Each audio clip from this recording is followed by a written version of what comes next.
Assalamualaikum warahmatullahi wabarakatuh.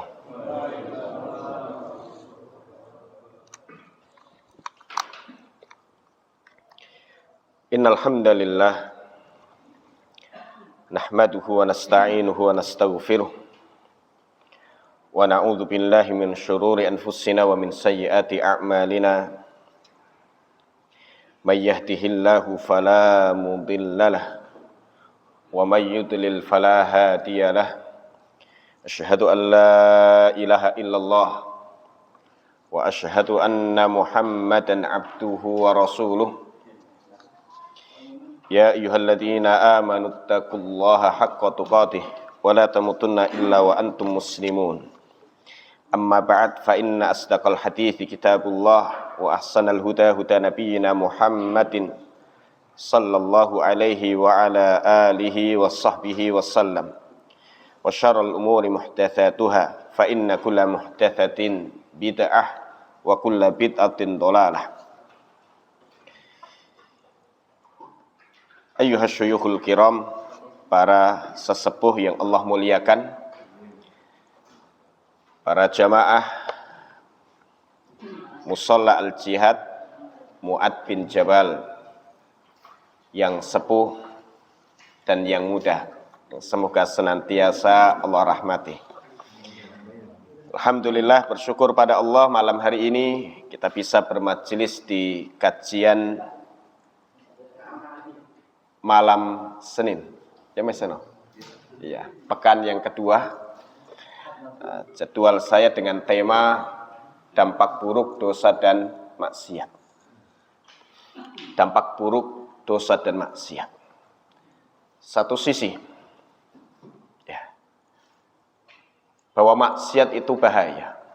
Tapi satu sisi, ya, merasa tidak bermaksiat dan tidak punya dosa itu jauh lebih berbahaya. Jadi punya dosa itu berbahaya karena dampak buruknya sangat luar biasa. Tapi merasa tidak punya dosa itu jauh lebih berbahaya. Dan apabila tidak lagi berdosa, maka ya, dia akan dilenyapkan dari kehidupan dunia. Sebagaimana sabda Nabi sallallahu alaihi wasallam di hadis riwayat Muslim yang beliau awali dengan sumpah, walladzi nafsi biyadihi, demi zat yang jiwaku ada di tangannya, laulam tudnibu, kalau kalian tidak lagi berbuat dosa, la dzahaballahu bikum, pasti Allah lenyapkan kalian. Ya, pilih mana Pak? Pilih masih berdosa atau tidak lagi berbuat dosa? Pilih yang mana? Pilih masih tetap berdosa atau tidak lagi berbuat dosa?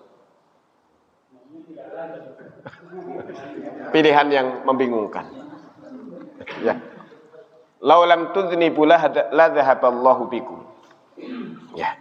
Kalau kalian tidak lagi berbuat dosa, Allah lenyapkan kalian. Wala jaa'a biqaumin yudhnibun, dan Allah datangkan kaum pengganti yang mereka melakukan dosa. Fayastaghfirunallaha, lalu mereka minta ampun kepada Allah, fayaghfir lahum, dan Allah mengampuni mereka. Ya, maka berbuat dosa, melakukan kesalahan, ya, itu menjadi keniscayaan setiap kita.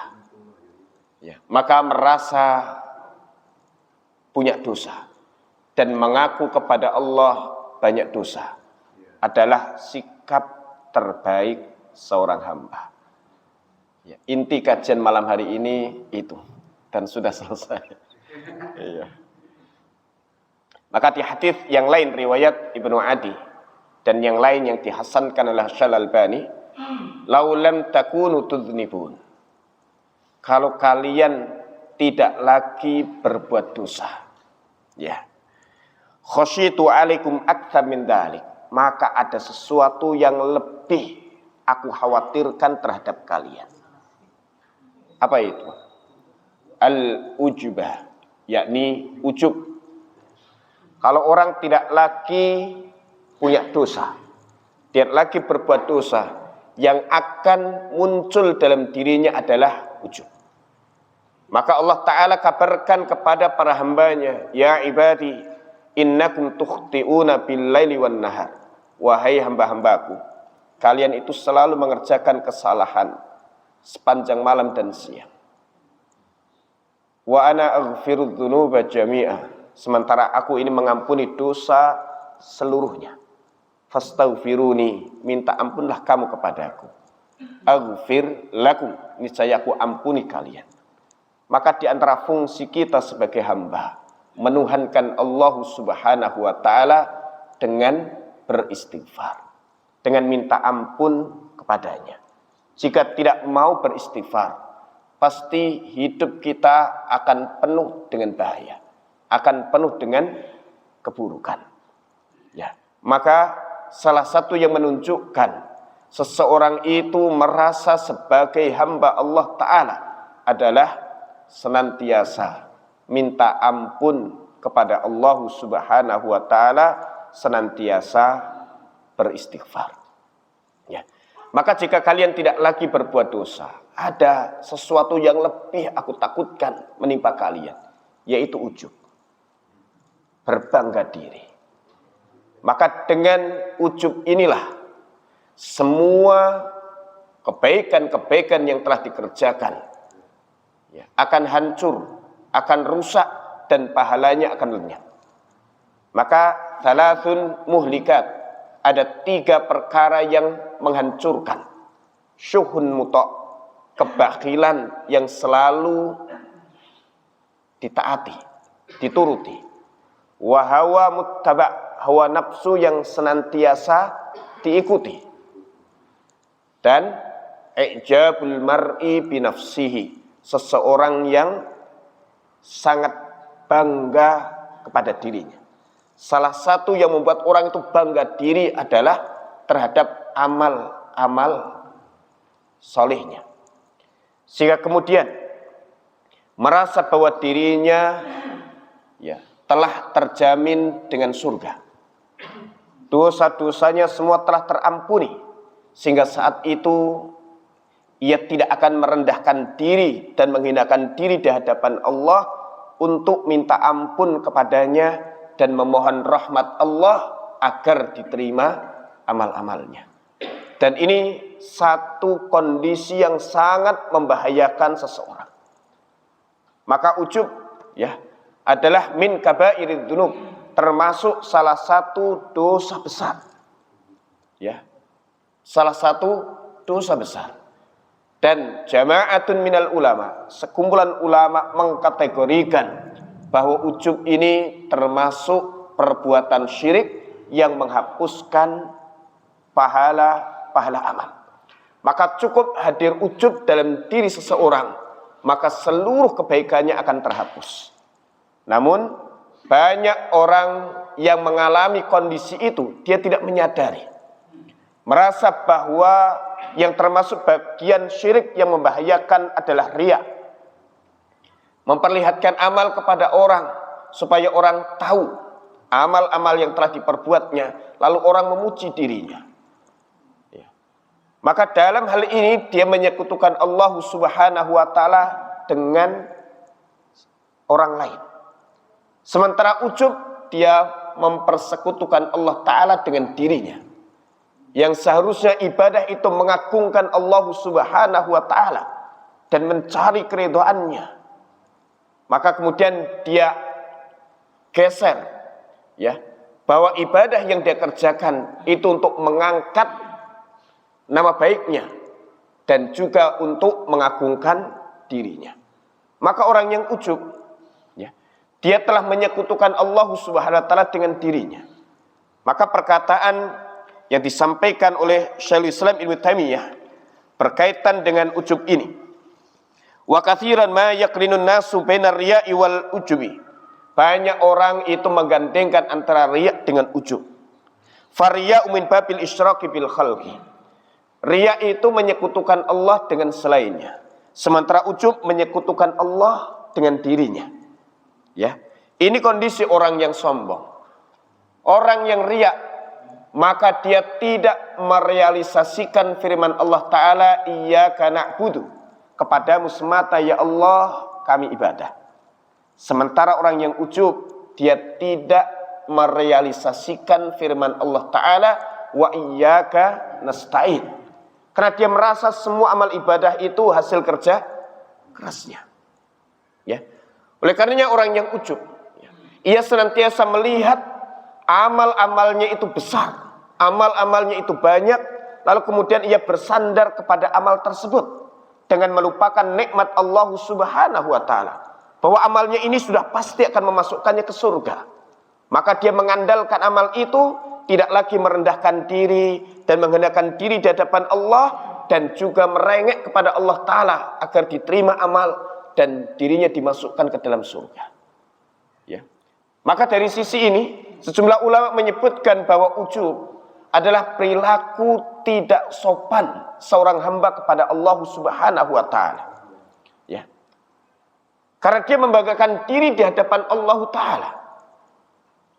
Dan satu sisi dia merampas apa yang menjadi hak Allah Subhanahu wa Ta'ala. Orang yang ujub, dia menggeser syukur yang seharusnya ditegakkan kepada Allah Ta'ala, dia pindahkan untuk dirinya. Pujian dan sanjungan yang harus senantiasa dipanjatkan kepada Allah Ta'ala, dialah yang berhak terhadap semua itu, dia pindah kepada dirinya, bahwa dialah yang harus dipuji dan disanjung. Ya. Dan orang yang ujub datang kepada Allah Ta'ala, yang seharusnya seorang hamba datang kepada Allah dengan ibadah, dengan ketaatan, dengan rukuk dan sujud, diikuti dengan merendahkan diri dan merasa diri ini benar-benar hina di hadapan Allah Subhanahu wa Ta'ala. Tapi orang yang ujub, dia datang kepada Allah Ta'ala dengan membanggakan dirinya. Ya. Lalu dia menuntut kepada Allah Subhanahu wa Ta'ala, ya Allah, aku sudah mengerjakan kebaikan, maka engkau harus muliakan aku sebagaimana engkau muliakan para walimu. Engkau harus ijabah doa-doaku sebagaimana engkau telah janjikan, ya, dikabulkan, diijabah doa-doa, ya, wali-walimu, dan harus engkau ampuni dosa-dosaku. Karena dia merasa amalnya itu sudah sangat banyak. Dia sudah memberikan sesuatu yang lebih kepada Allah Subhanahu wa Ta'ala dengan ibadah dan ketaatannya. Ya. Lalu kemudian sikap dia kepada sesama, maka dia tidak lagi memuliakan orang yang seharusnya dimuliakan, dan dia tidak menunaikan hak orang lain yang seharusnya orang itu dia berikan haknya, baik hak penghormatan, baik hak itu pemuliaan atau hak kasih sayang. Ya, maka melihat, ya, seseorang kemudian dia melihat dengan pandangan dia lebih rendah, tidaklah lebih banyak amalnya dibandingkan saya, ya. Tidaklah dia lebih berpengalaman dibandingkan saya, sehingga kemudian melihat diri ini selalu lebih dibandingkan yang lain. Maka, ya, ujub ini, ya, termasuk salah satu penyakit yang sangat berbahaya, dan biasanya dia muncul diiringi dengan perasaan dosa-dosanya telah habis, dosa-dosanya telah, ya, diampuni, dia tidak lagi memiliki dosa. Padahal, ya, salah satu sifat yang selalu melekat pada diri manusia adalah senantiasa melakukan dosa dan kesalahan. Maka sepanjang orang merasa diri punya dosa dan punya salah, yang dengan sebab itu dia terbuka untuk tertimpa bahaya-bahaya, maka dia akan datang kepada Allah dengan merendahkan diri untuk minta ampunannya, sehingga dengan sebab itu Allah hindarkan dia dari bahaya-bahaya tersebut. Merasa tidak punya dosa itu sangat berbahaya, dan bahkan kalau tidak lagi berbuat dosa, itu pun diancam oleh Allah Ta'ala melalui sabda Rasulnya akan dilenyapkan dari kehidupan ini, yang berarti dia tidak lagi butuh kepada ampunan Allah Subhanahu wa Ta'ala. Ya. Tapi banyak dosa. dan menganggap remeh dosa, serta menganggap biasa, aku kan manusia, memang tempatnya salah dan dosa, memang sering bermaksiat, lalu kemudian meremehkan perbuatan maksiat dan meremehkan dosa, dia pun berada dalam situasi yang bahaya. Maka Ibnul Qayyim menulis dalam kitab Ad-Da' wad Dawa, ya, kumpulan penyakit dan obat, dan salah satu penyakit bahaya yang beliau kupas dengan pembahasan yang sangat panjang adalah dosa dan maksiat. Lalu apa dampak buruk dosa dan maksiat? Ya. Walil ma'asi minal atharil qabihatil madmumah. Maksiat itu punya pengaruh buruk yang sangat tercela.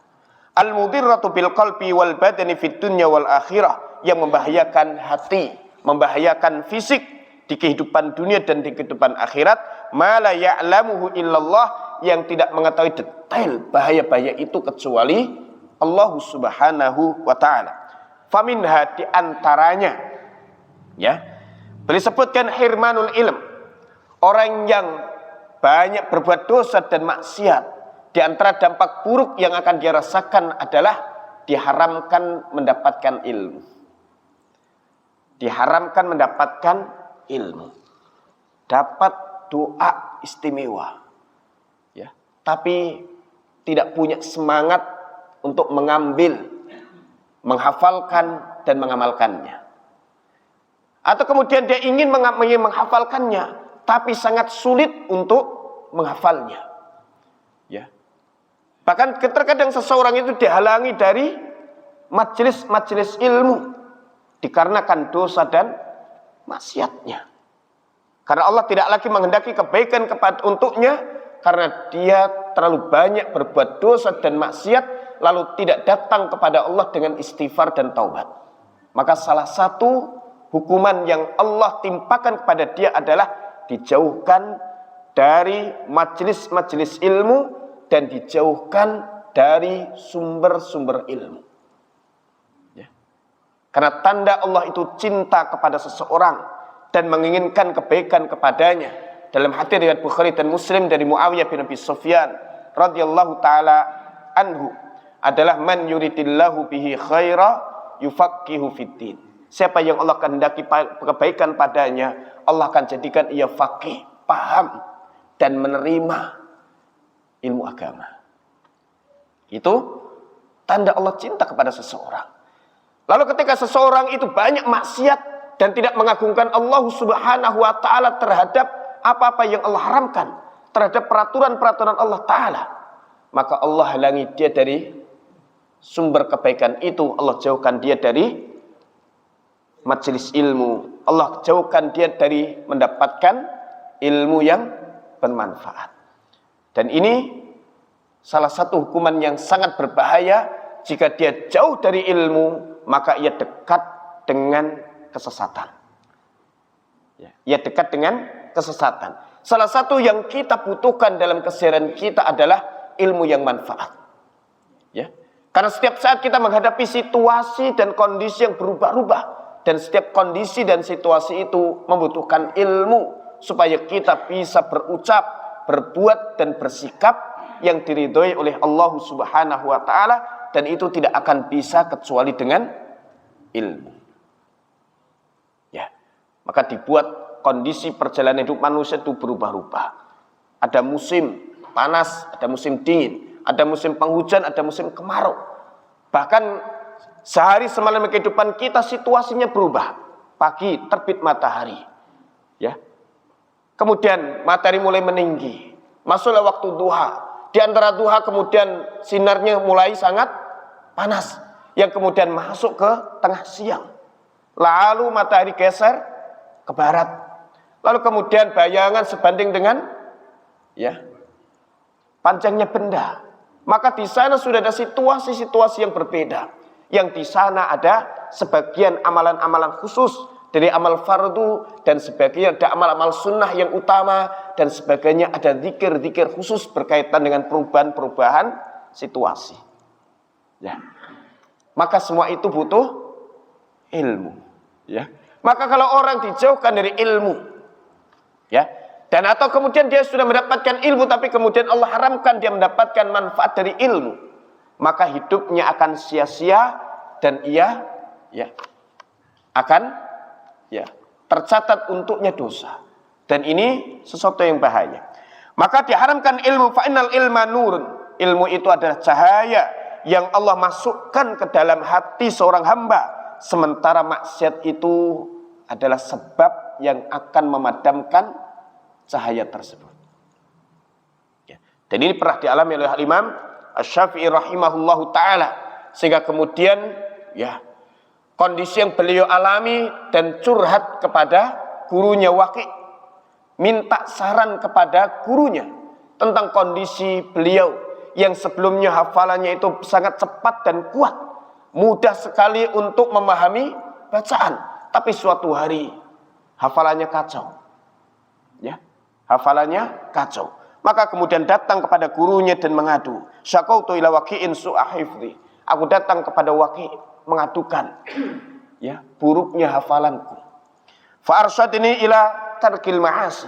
Lalu beliau memberikan nasihat kepadaku untuk meninggalkan maksiat. Wa qala i'lam bi anal ilma fadlun. Ketahuilah bahwa ilmu adalah karunia, pemberian. Wa fadlullah la yu'tahu 'asi. Sementara karunia Allah itu tidak diberikan kepada ahli maksiat. Ini dampak buruk dosa. Yakni seseorang dihalangi dari mendapatkan ilmu. Tapi berapa banyak orang yang apabila dia dijauhkan dari majelis ilmu dan kemudian ia dihalangi dari mendapatkan ilmu, dia tidak merasa bahwa dirinya telah dihalangi dari kebaikan yang besar. Karena zaman materialistik, sesuatu yang paling berharga adalah yang berkaitan dengan materi. Maka banyak keluhan para dai dalam beberapa bulan ini setelah pandemi. Majelis-majelis ilmu semakin sepi. Pengajian-pengajian jumlah pesertanya menyusut tajam. Sementara pelatihan-pelatihan bisnis, coaching tentang bisnis, tentang usaha, itu pesertanya membludak walaupun dengan bayaran yang cukup tinggi. Bahkan ada satu coaching bisnis yang diikuti oleh teman yang setiap bulannya itu pindah-pindah kota. Dari mulai Jakarta pindah ke Bandung, kemudian pindah ke Surabaya, nanti pindah lagi ke Makassar, dan semuanya setiap bulan mengikuti itu. Walaupun di sana ada ilmu yang disampaikan, tetapi kepentingan utama adalah berkaitan dengan bisnis. Tapi majelis-majelis ilmu itu sudah mulai sepi. Ini sesuatu yang perlu untuk kita juga Bapak Ibu kita renungkan, yang kemudian sampai tidak punya waktu untuk menimba ilmu. Wal iyadu billah, salah satu sebab keberkahan harian kita kalau di dalamnya kita mendapatkan ilmu yang manfaat. Allahumma inni as'aluka ilman nafi'an wa rizqan tayyiban wa amalan mutaqabbala. Yang kedua, hirmanur rizki, diharamkan mendapatkan rizki atau dikurangi rizkinya karena sebab maksiatnya. Dalam Musnad Ahmad disebutkan innal abda la yuhramu rizqa bi dzambi yusibuh. Seorang hamba diharamkan mendapatkan rizki karena sebab dosa yang diperbuatnya. Walaupun tidak keseluruhan tetapi dikurangi jatah rizki baik untuknya.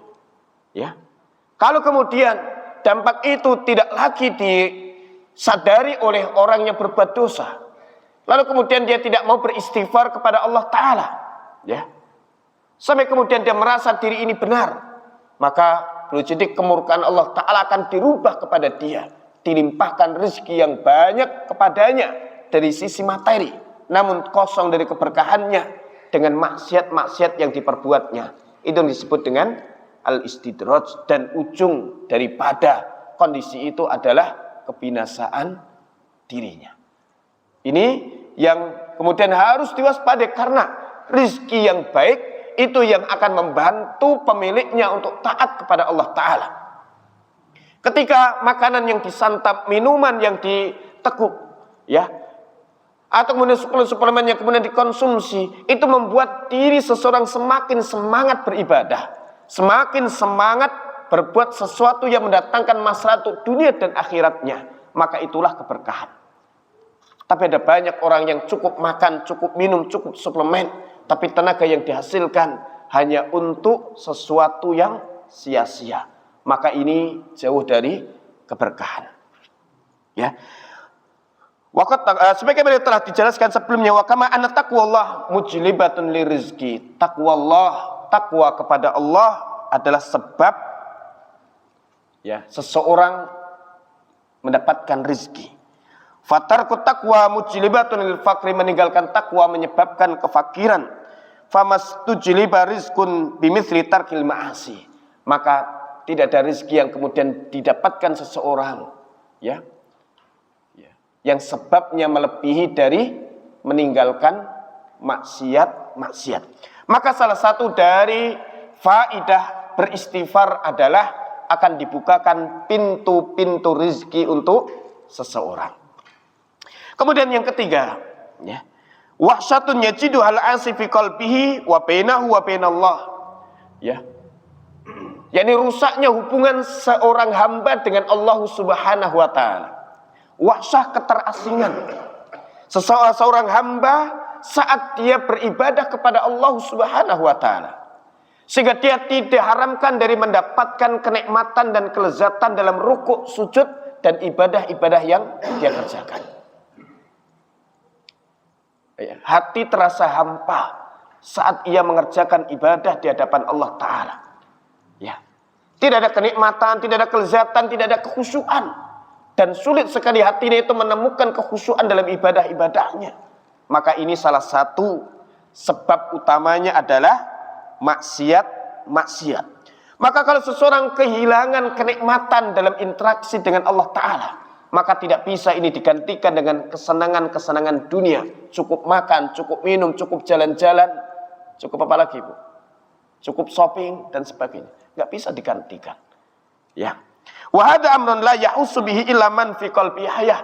Dan ini tidak akan mungkin bisa dirasakan, ditangkap kecuali oleh orang yang dalam hatinya ada kehidupan. Yaitu hidupnya hati dengan iman. Yang kemudian menjadi sehat, menjadi subur dengan ibadah dan ketaatan. Ya. Kalau hatinya mati, kalau hatinya sakit, maka boleh jadi dia tidak akan bisa menangkap sinyal-sinyal tersebut. Ya. Wa malicurhin bimayyitin ilamun. Satu pepatah bahasa Arab bahwa luka itu tidak lagi menyakiti orang yang mati. Maka hati yang mati dia tidak akan bisa merasakan keterasingan, ya, antara dirinya dari Allah Subhanahu wa taala. Tapi hati yang sehat, yang senantiasa mencari ridha Allah dan dekat kepadanya, lalu kemudian datang maksiat, ya, dia mengerjakan perbuatan dosa, maka dia pasti akan bisa merasakan, ya, kegundahan di dalam hatinya. Maka ini salah satu tanda hidupnya hati dengan iman. Maka al-mu'min man sarrathu hasanatuh.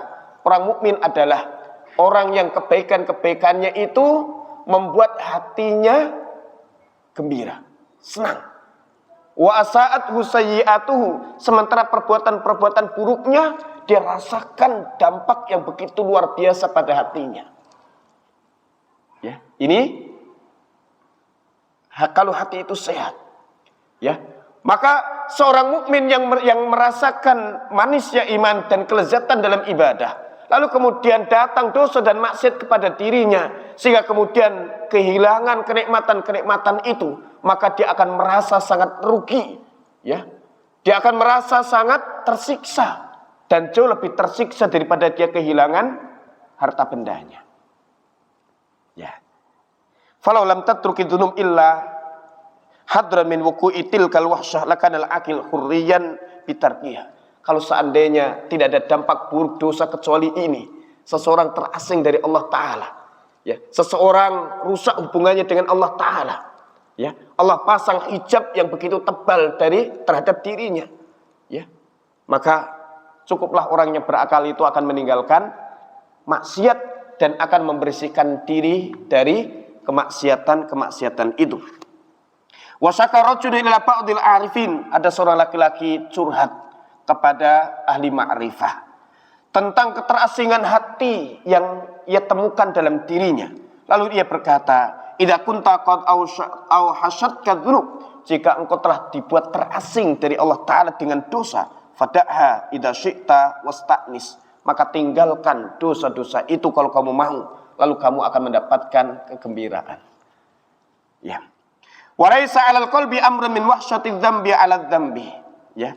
Ya. Maka tidak ada sesuatu yang bisa membuat hati ini terasing dari Allah Ta'ala. Hampa hubungan dia dengan Allah Ta'ala melebihi dari dosa. Maka dosa yang ditumpuk dengan dosa itu akan semakin membuat seseorang dijauhkan dari Allah Subhanahu wa Ta'ala. Kemudian yang berikutnya, al-wahsyah allati tahsulu bainahu wa bainan nas. Dosa itu juga akan merusak hubungan seseorang dengan saudara-saudaranya. Walasiyama ahlul khair minhum, lebih-lebih orang baik, orang saleh. Ya. Maka hati yang kemudian dipenuhi dengan kemaksiatan, dia merasa tidak nyaman untuk berkumpul bersama dengan hati-hati yang dipenuhi dengan makrifah. Hati-hati yang dipenuhi dengan kecintaan kepada Allah Ta'ala. Hati yang dipenuhi dengan ketundukan kepada Allah Ta'ala. Hati yang dipenuhi dengan kerendahan diri kepada Allah Ta'ala. Ya, maka hati tersebut akan merasa tidak nyaman untuk berkumpul bersama dengan orang-orang saleh. Fa'inahu yajidu wahsyah bainahu wa bainahum. Ia akan mendapati keterasingan diri, kehampaan diri bersama dengan saudara-saudaranya. Wa kullama qawiyatil kal wahsyah ba'uda minhum wa min mujalasatihim. Kalau kemudian keterasingan itu semakin kuat, enggak enak, enggak nyaman dengan jamaah al-jihad, dengan orang yang kumpul di masjid, enggak asik dengan mereka, enggak asik dengan orang yang kerjaannya nuntut ilmu, maka dia akan dijauhkan dari mereka dan dijauhkan dari majelis-majelis mereka. Akhirnya dia tidak mendapatkan keberkahan berkumpul bersama dengan orang-orang saleh, tidak mendapatkan keberkahan pada majelis-majelis ilmu, majelis-majelis zikir, majelis-majelis ibadah mereka. Ya, akibatnya wa qaruba min hisbi syaitan, ia akan dekat dengan kelompoknya setan, dengan orang-orang yang dikuasai oleh setan, yang diperdaya oleh setan. Lalu dia merasa nyaman berkumpul dengan mereka, ya, dan ia akan jauh dari hizbur rahman, dari orang-orang yang senantiasa mencari keridhaan Allah Subhanahu wa Ta'ala. Wa taqwa hadhil wahsyah allati tastahkim, ya. Dan keterasingan ini yang kemudian benar-benar menguasai dirinya juga akan berpengaruh terhadap hubungan dia dengan istrinya, dia dengan anaknya, dia dengan kerabat-kerabatnya. Istrinya sulit dinasihati, istrinya membangkang terhadap dirinya sehingga rusak hubungan dia dengan istrinya. Anaknya sulit untuk dididik, anaknya sulit untuk diarahkan. Bahkan kerabat-kerabatnya juga begitu. Muncul masalah, muncul perpecahan dalam keluarga besar, sehingga kemudian tidak cocok dengan fulan, tidak cocok dengan fulan, tidak cocok dengan fulan. Ya, ini akibat kemaksiatan.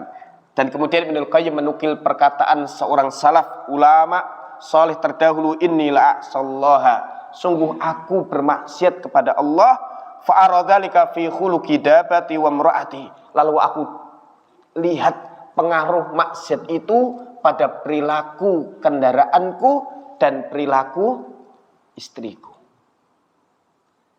Nah, ini luar biasa perenungan Ibnul Qayyim. Ya, jadi kadang keluarganya dibuat bagi dia itu ada enggak matching lah hatinya itu, enggak nyambung. Kenapa? Ternyata sebabnya adalah maksiat.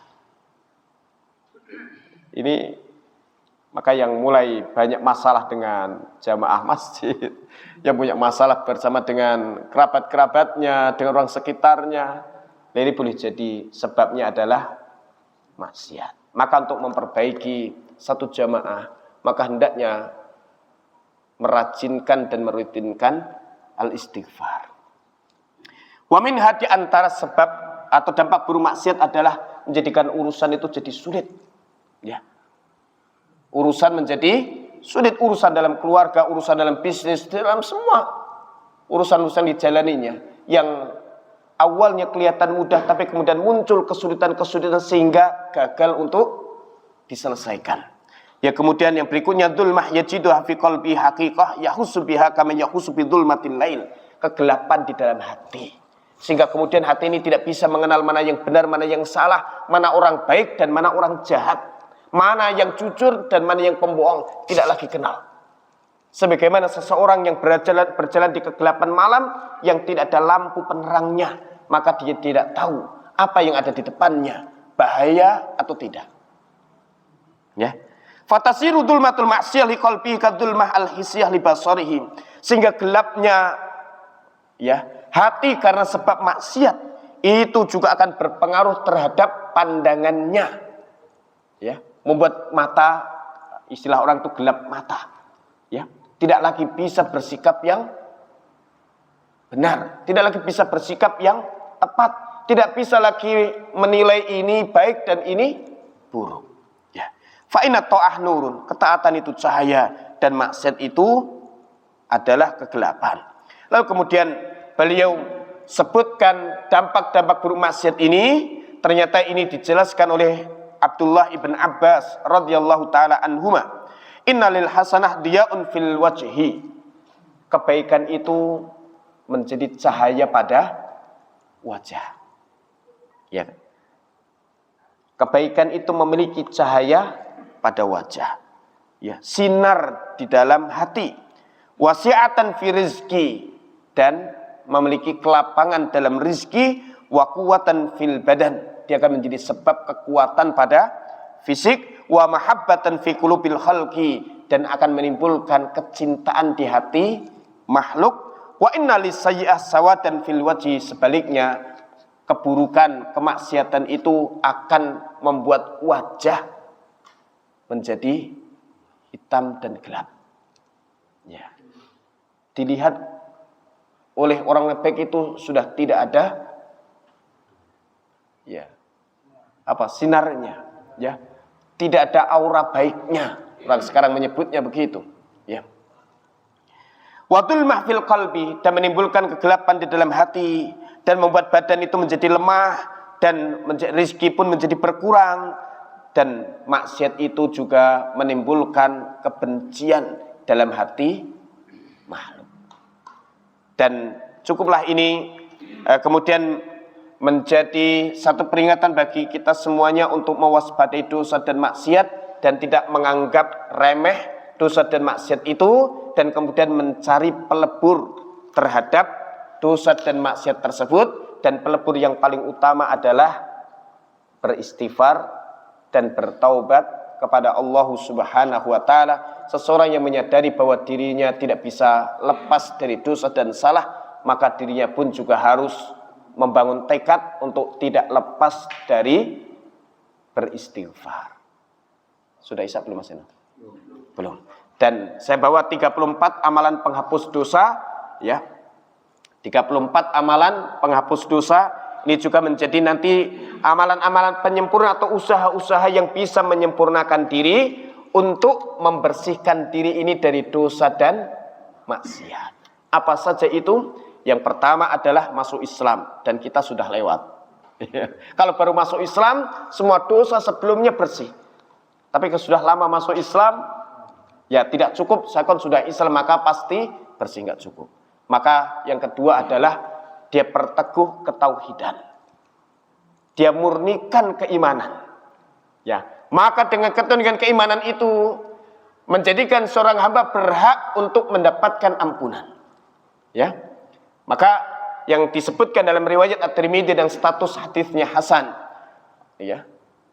Allah Ta'ala berfirman dalam hadis qudsi. Ya. Ya bani Adam, wahai anak Adam.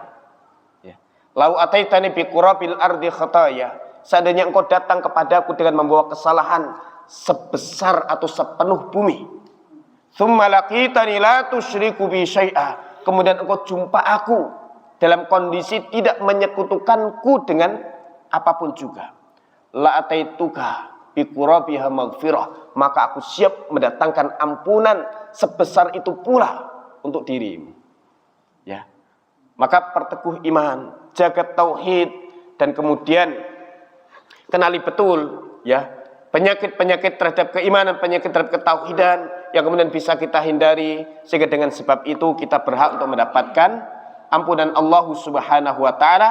Dan di antara sebab seseorang mendapatkan ampunan, dihapuskan kesalahan adalah taubatan nasuha, dan yang kemudian zikrullah, dan itu akan dijelaskan insyaallah di pertemuan-pertemuan yang akan datang, sehingga masih panjang yang beliau sebutkan. Dampak buruk maksiat masih cukup banyak, dan di antara sebab-sebab yang bisa menghapuskan kesalahan pun juga ada 34, tadi baru disebutkan 4. Mungkin ada pertanyaan? Ya, jamnya belum bunyi, belum bisa. 2 menit lagi. Silahkan Pak. Atau dari Ibu? Iya, silahkan. Iya. Iya.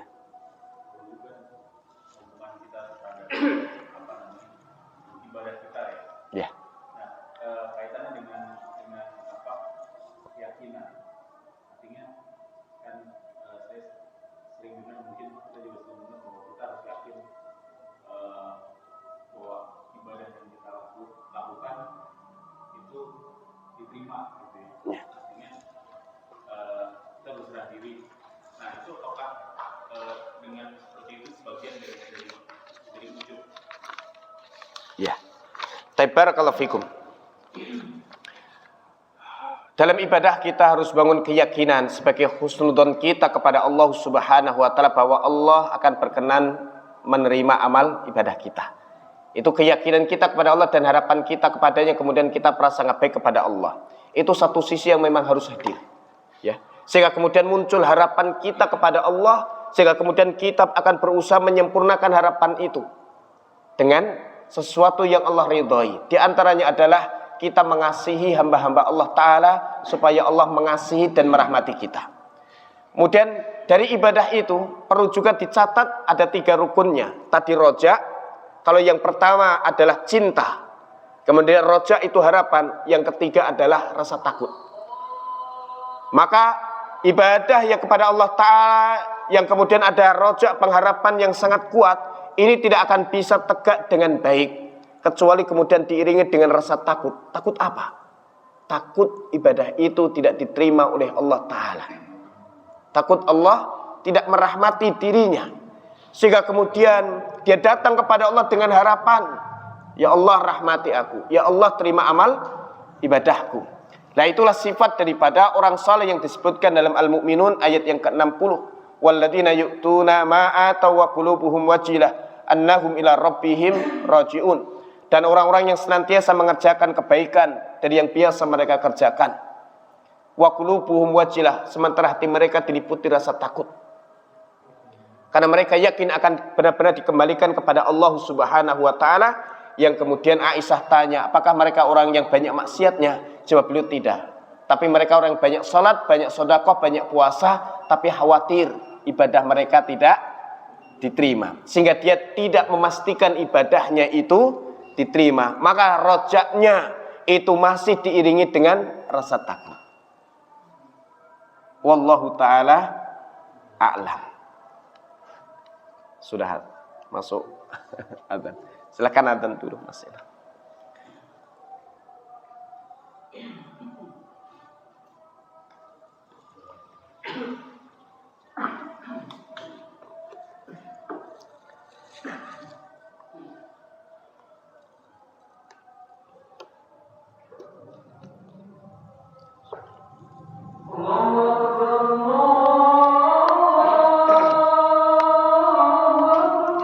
Allahu akbar, Allahu akbar.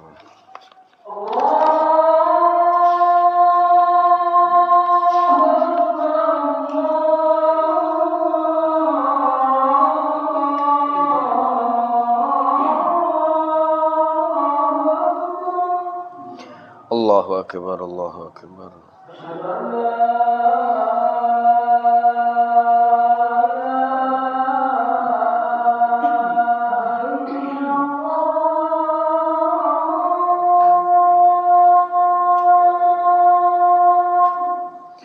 Asyhadu an la ilaha illallah.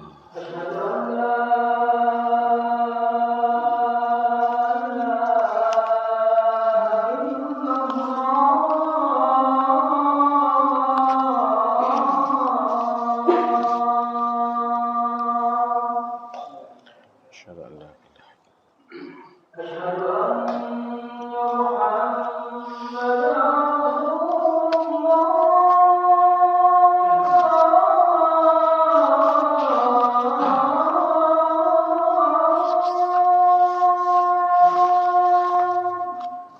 anna Muhammadar Rasulullah.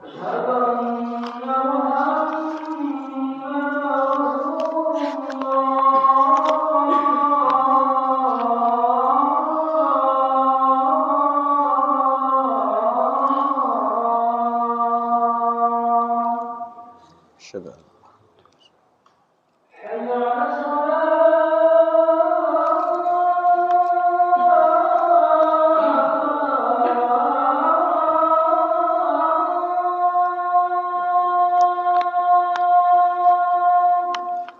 la haula wala quwata illa billah.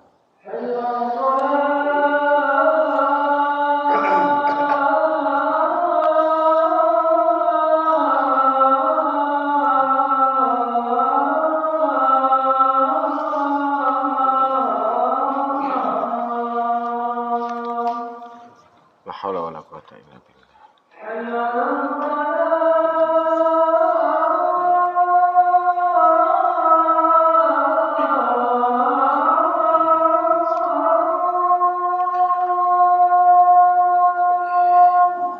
La haula wala quwata illa billah.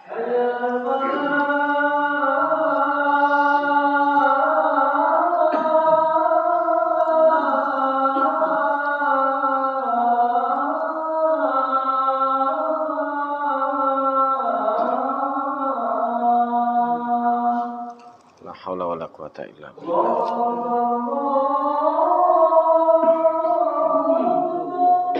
Allahu akbar, Allahu akbar.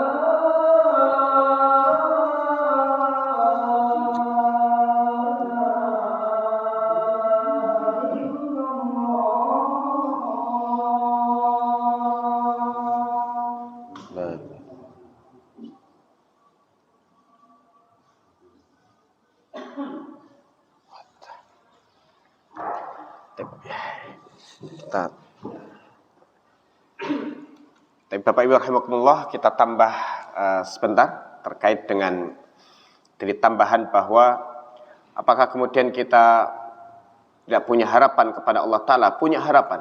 Tapi kemudian harapan itu tidak memastikan dirinya bahwa amal-amalnya telah diterima, namun diikuti dengan rasa takut dan khawatir, dan juga menyadari akan kelemahan diri dan jauh dari kesempurnaan, sehingga dengan itu dia merendahkan diri kepada Allah Ta'ala dan merasa hina sehingga di hadapannya, sehingga butuh ampunannya dan butuh kemurahannya.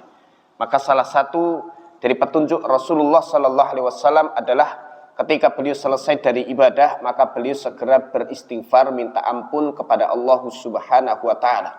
Di antara hikmah minta ampun setelah mengerjakan ibadah sholat adalah supaya tidak tumbuh ujub dalam diri, merasa bahwa ibadah itu sudah pasti diterima. Maka Ibnul Qayyim berkesimpulan dalam Madarijus Salikin bahwa kebiasaan dan rutinitas Nabi Sallallahu Alaihi Wasallam setelah selesai mengerjakan amal saleh, maka beliau segera beristighfar. Supaya kemudian tidak tumbuh ujub di dalam diri. Wallahu ta'ala a'lam. Ada yang lain dari ummahat ibu-ibu?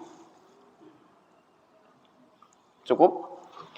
Tapi alhamdulillah, semoga pertemuan kita di malam hari ini ya membawa manfaat untuk kita sehingga bisa mewaspadai dosa dan maksiat.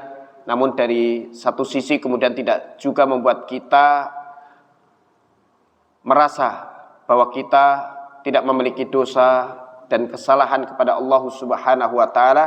Sikap yang terbaik seorang hamba adalah merasa diri banyak dosa dan salah, sehingga beliau Sallallahu Alaihi Wasallam nasihatkan kepada Abu Bakar As-Siddiq ketika minta pengarahan, ajarkan aku satu doa yang kubaca dalam sholatku. Maka beliau bersabda kepadanya, ucapkan wahai Abu Bakar, Allahumma inni dzalamtu nafsi dzulman katsira. Ya Allah, sesungguhnya aku telah mendolimi diriku dengan kedoliman yang banyak. Sepanjang hamba merasa diri banyak dosa dan salah kepada Allah Ta'ala, tidak disebutkan kepada yang lain, bahkan membongkar aib diri dosa dan salah diri kepada orang lain itu dilarang.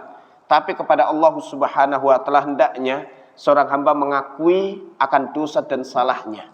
Bahkan mengakui secara umum bahwa diri ini banyak dosanya, diri ini banyak salahnya, sehingga minta ampun kepada Allah taala dan memohon kepada maghfirah dan maafnya.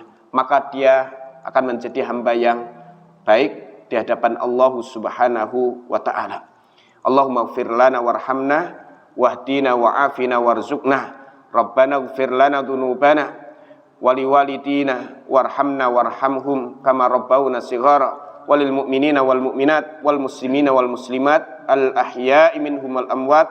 Rabbana atina fid dunya hasanah wa fil akhirati hasanah wa qina adzabannar. Subhanakallahumma wa bihamdika asyhadu an la ilaha illa anta astaghfiruka wa atubu ilaik. Wassalamu alaikum warahmatullahi wabarakatuh.